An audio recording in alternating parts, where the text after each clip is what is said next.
Have you ever found yourself teetering on the edge of familial chaos? I have. And it started with a proclamation that echoed like a thunderclap. He's my new love.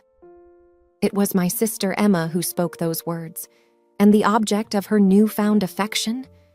My ex-boyfriend, Mike. This is a tale steeped in tension, swirling emotions, and unexpected alignments. A tale that unfolded around dinner tables, under the gaze of the stars, with whispers in the shadows. It's a voyage through strained bonds and agonizing silence, a journey seeking redemption in the throes of betrayal, a quest for reconciliation, forgiveness, and perhaps a second chance at being a family.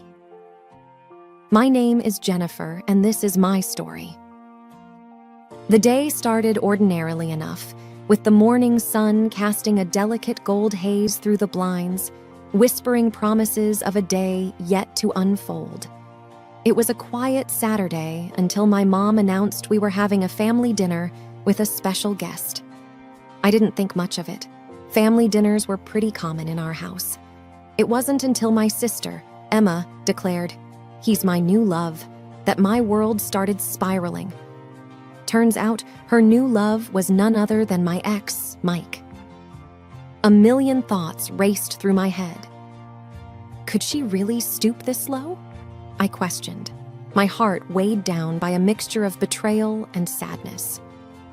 As the day passed, the air grew tense, filled with unspoken words and sideways glances, and I just knew, I had to do something.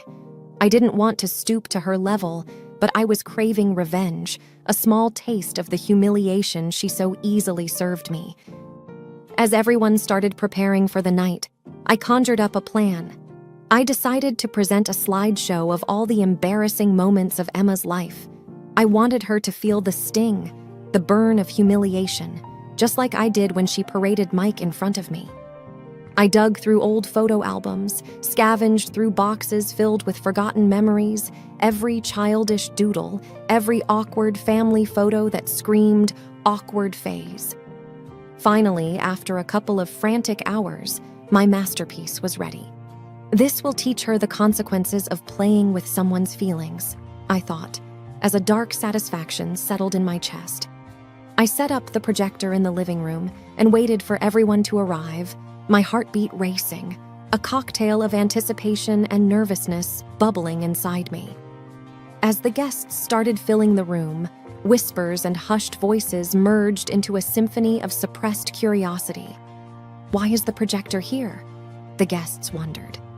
I could see Emma glancing nervously at the screen, but Mike seemed blissfully unaware, a puppet in this game of deception and revenge. Dinner started with a deceptive calmness, like the silent surface of a deep, turbulent sea. Each tick of the clock felt like a taunt, amplifying the tension in the air. I could feel the air grow denser, heavier, with every passing second, a storm brewing in the confines of the dining room.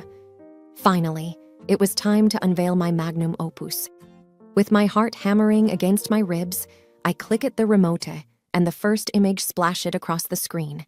It was a picture of Emma, around 6, nose caked in chocolate, eyes gleaming with mischief. A gasp resonated through the room, and I could feel the mix of shock and amusement emanating from the guests. Emma's face turned a shade of red I never knew existed, her eyes shooting daggers at me. But I couldn't stop, the thrill of revving making me feel invincible. Picture after picture, the room echoed with stifled gigglies and suppressed laughter, while Emma's face transitioned through every shade of red and purple known to man. Mike, on the other hand, was shifting uncomfortably, caught in a whirlwind of embarrassment and amusement, probably wondering what kind of family he had gotten himself into. My heart was in my throat as I reached the final slide. I hesitated for a moment, wondering if I had gone too far, but the sight of Emma, her face a concoction of rage and humiliation, fueled me on. The last picture was a doozy. Emma in her teen years, braces gleaming, hair a mess of unruly curls, awkwardly posing in a dress that screamed fashion disaster. The laughter in the room reached a crescendo, and I could feel victory dancing on my fingertips. Emma's eyes were blazing fire, but there was something else, a flicker of pain, of betrayal. And just like that, the satisfaction I felt crumbled, replaced by a pang of guilt. What had I done? Emma stormed out of the room, her face a mask of fury and embarrassment. I sat there, the laughter around me sounding distant, my triumph quickly transforming into a pool of regret. The images, meant to be the pawns in my game of revenge, now felt like sharp knives, cutting through the fabric of our relationship. What a way to ruin a family dinner, I thought, feeling the eyes of the family boring into me, a mix of reproach and shock etched on their faces. In that suffocating silence, I wondered whether my quest for revenge was worth the price of my sister's tears. Was a fleeting moment of satisfaction worth the shards of a broken bond? Mike, who had become the unwitting spectator in our family drama, was visibly uncomfortable, and for a moment, I regretted dragging him into this mess. The dinner continued in an agonizing silence. Each bite felt like swallowing stones. My mind was a whirlwind of regret, a relentless echo of, I shouldn't have done it. My initial feeling of righteousness was now drowning in a sea of remorse and guilt, a loud reminder of the damage I had caused. The guests started leaving, whispers of judgment and sympathy blending into the chilly night air. The weight of their gaze was oppressive, a silent judgment for the havoc I had wreaked. Was I the villain in my own story? I pondered, my mind tangled in a web of remorse and self-reproach. After what felt like an eternity, it was just our family left in the remnants of the party, the remnants of our broken bond scattered around us like shards of glass. My parents looked at me, disappointment and sorrow dancing in their eyes, a silent plea for reconciliation. I couldn't meet their gaze, the guilt clawing at my soul, creating a cavern of emptiness inside me. I knew I had to make amends, to rebuild the bridges I had so carelessly burned. My feet felt like lead as I walked towards Emma's room, my heart a heavy lump in my chest. I knocked softly, waiting for a response, but all I could hear was the deafening silence, the walls seemingly absorbing my pleas for forgiveness. "Emma, I'm so sorry," I whispered, my voice cracking, a tear rolling down my cheek. "I never meant to hurt you this much." Hours passed in that agonizing silence, the shadows of regret my only company. It felt like I was standing on the edge of an abyss, teetering between hope and despair. Had I lost my sister forever? The question a relentless whisper in my mind, a constant reminder of the pain I had inflicted. As I was losing hope, the door cracked open, a sliver of light cutting through the darkness, and I saw Emma's eyes, red and swollen, a reflection of the pain I felt inside. "Can we ever move past this?" Her voice, a soft whisper, was like a knife through my heart. My eyes filled with tears, and I choked out, "I am so sorry, Emma. I never wanted to hurt you, and I would give anything to take it back." We stood there on the threshold of pain and forgiveness, our hearts bare, our souls entwined in a dance of sorrow and hope. The silence between us was heavy, filled with unsaid words, unshed tears, a silent battle between love and betrayal. Emma's voice broke the silence. "You humiliated me in front of everyone." Her voice was soft but laced with pain, her eyes a mirror to her wounded soul. "I never thought you could be so cruel." I felt a surge of pain, her words a stark reminder of the monster I had become, the tormentor in my sister's life. "I am so sorry, Emma." My voice was barely above a whisper, my tears a silent testimony to my regret. "I let my pain and jealousy take over, and I hurt you, the one person I should have protected." The air around us was thick with unsaid words, with unhealed wounds, and for a moment, I feared that this was it, the point of no return, the end of us. The air was tense, filled with the echoes of broken trust and unshed tears. Every second stretched into eternity, the silence between us a chasm filled with the remnants of our shattered bond. "Emma," I breathed out. "I would do anything to make this right, to heal the wounds I've caused." Emma looked at me, her eyes shimmering pools of pain and betrayal, and I felt a pang of guilt sharper than any knife. "Why?" she asked, her voice breaking. "Why would you do something like this to your own sister?" The anguish in her voice was a raw, open wound, and I felt my heart shatter into a million pieces. "I was hurt, and I acted out of pain and jealousy," I confessed, my voice trembling. "I saw you with Mike, and it felt like a betrayal. I wanted you to hurt as much as I was hurting, but I realize now how terribly wrong I was." The words hung in the air, a painful reminder of the darkness within me, the monster I had become. Emma broke down, her tears a torrent of pain and sorrow, and I felt my own tears streaming down my face. "I thought we were sisters. I thought we were supposed to love and support each other," she sobbed. "But all I see now is hatred and betrayal." Her words were like a punch to my gut, a stark reminder of the pain I had inflicted, the damage I had done. "I never hated you, Emma," I said softly, my heart aching. "I was just so blinded by my own pain that I lost sight of what truly mattered. And I am so sorry for hurting you." I reached out to her, my hand trembling, hoping for a touch, a sign of forgiveness, but she recoiled, her eyes filled with pain and mistrust. "I don't know if I can ever forgive you," she whispered, her voice breaking, and I felt my heart sink. "I never meant to fall in love with Mike. It just happened, and I was going to talk to you about it. I wanted your blessing." Her confession felt like a cold splash of water, a revelation that shook me to my core. "I never knew. I never realized," I stammered. "I just saw you two together and felt betrayed. I acted impulsively, without thinking about the consequences, without considering your feelings." I looked at her, my vision blurred by tears, and said, "If I could turn back time, I would, in a heartbeat."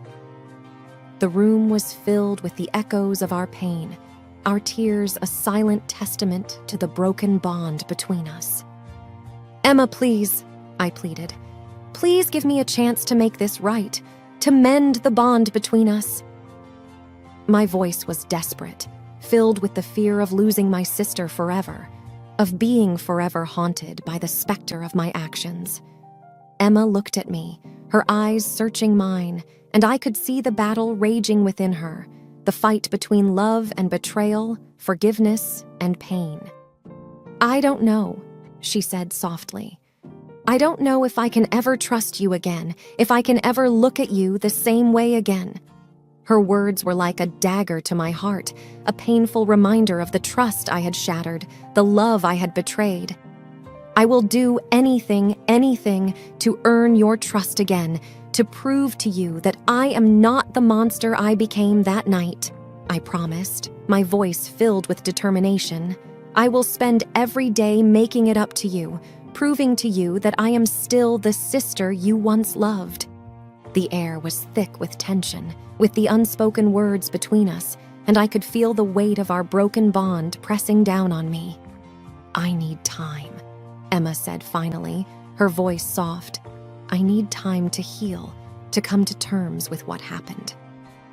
Her words were a mix of hope and pain, and I felt a glimmer of hope, a tiny flicker of light in the darkness. "I hope, someday, I can forgive you. I can learn to trust you again," she added, her voice breaking, and I felt a surge of love and gratitude for my sister. "I will wait. I will give you all the time you need," I promised, my heart filled with hope and determination. "I will do everything in my power to make amends, to rebuild the bond between us." Emma nodded, her eyes filled with tears, and I felt a mixture of hope and sorrow, the beginning of a long, painful journey towards healing and forgiveness. In that moment, I realized the true cost of revenge, the pain and destruction it leaves in its wake. I vowed to never let hatred and jealousy blind me again, to never let the darkness within me overshadow the love and light. I was determined to be a better person, a better sister, to earn back the love and trust I had lost. Each day after that painful confrontation was like wading through a sea of guilt and regret. The atmosphere at home was tense, a delicate balance between hope and despair.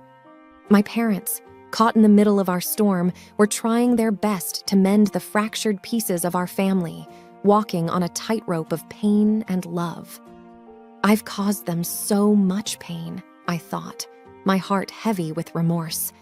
I tried my best to give Emma the space she needed, while showing her that I was sincere in my efforts to make amends. I left her favorite snacks at her door, wrote her letters of apology, and did everything I could to make her life easier. It was a delicate dance, a balance between showing my love and respecting her need for distance. Every step counts, I would tell myself, each small gesture a beacon of hope in the darkness. As the days turned into weeks, I saw small signs of improvement, little glimmers of hope that kept me going. Emma started acknowledging my presence, a small note here, a fleeting glance there. My heart would soar with every tiny sign of progress, every step towards healing. Maybe, just maybe, we can get through this, I dared to hope. Despite the progress, the path to forgiveness was laden with thorns. Every step a painful reminder of the trust I had betrayed. Emma would have moments of withdrawal, days when the pain seemed too much to bear, and I would feel the weight of my actions crushing me. I deserve this, I would think, the pain a penance for my sins. Mike, despite being the unintentional catalyst for our fallout, was supportive, understanding the complexity of our relationship. He would check in on me, offer words of encouragement, and try to mediate between Emma and me.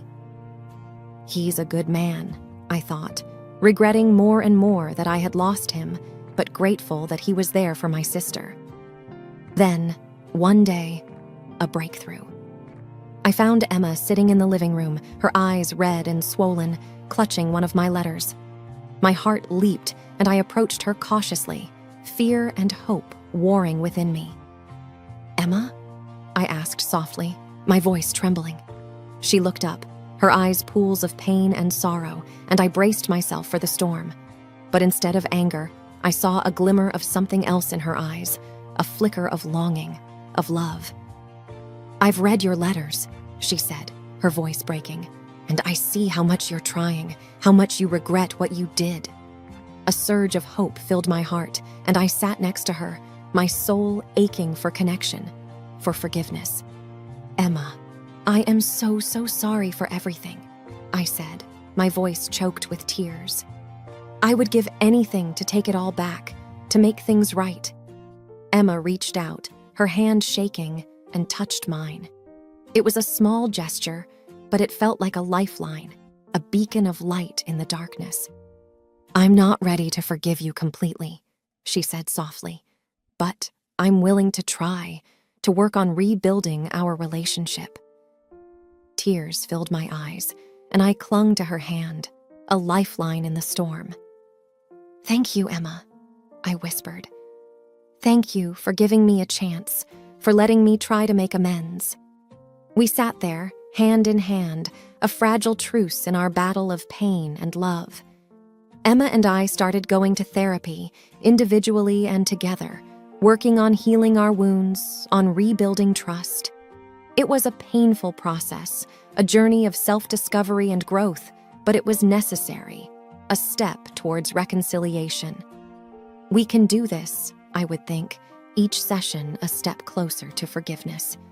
As the weeks turned into months, I saw the transformation in our relationship, the gradual rebuilding of trust and love.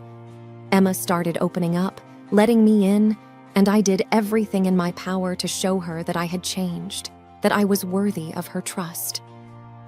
I will never hurt her again, I vowed, my resolve stronger than ever. We started creating new memories, building new bridges, learning to trust and love each other again.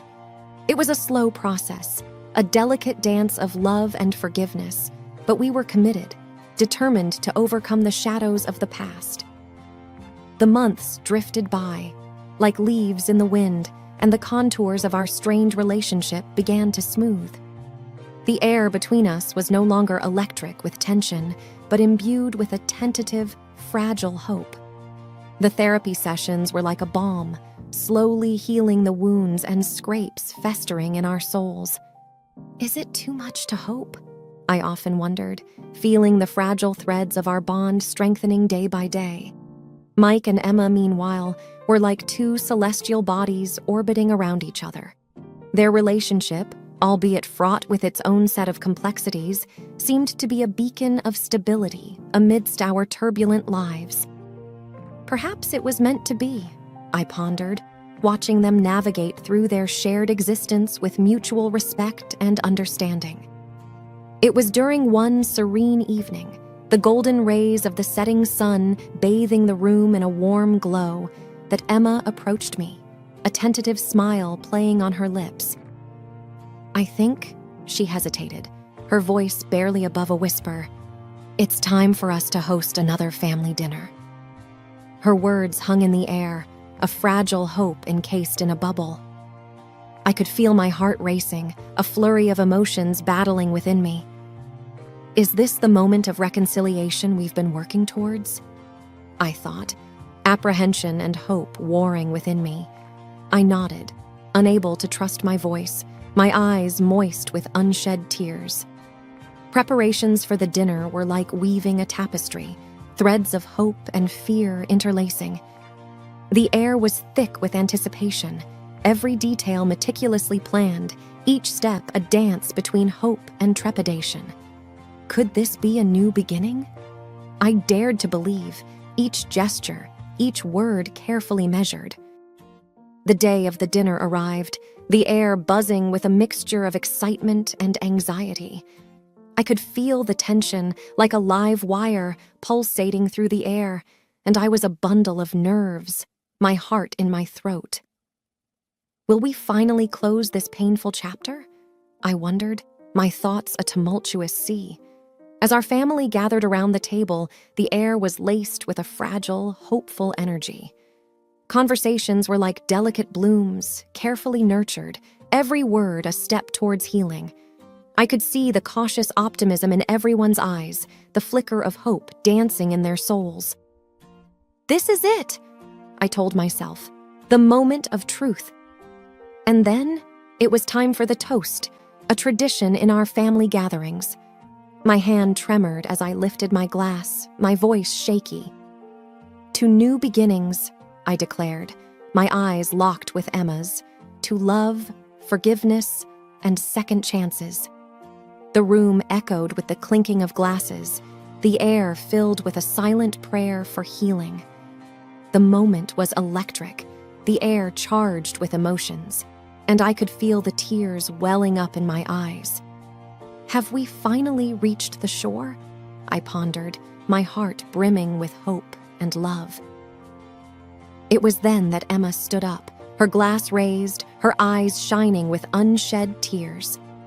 "To my sister," she declared, her voice choked with emotion, "for showing me the true meaning of love and forgiveness." The room was silent, the air thick with emotions, and I could feel the tears spilling down my cheeks. Have we finally found our way back to each other? I marveled, my soul aflutter with hope. We locked eyes, and I saw the love, the forgiveness, the healing in her gaze. It was a moment of profound connection, a beacon of light in our journey of pain and redemption. With each passing day, I saw the transformation in our relationship, the gradual rebuilding of trust and love. We were creating new memories, forging new connections, and I was hopeful, for the first time in a long time, that we would overcome the shadows of the past, that we would find our way back to each other. As I watched Emma and Mike, their love a testament to the power of forgiveness and understanding, I felt a sense of peace, a realization that love is the true essence of existence, that it has the power to heal, to transform, to transcend. Love conquers all, I mused, a silent prayer of gratitude for the journey, for the lessons learned, for the love rediscovered.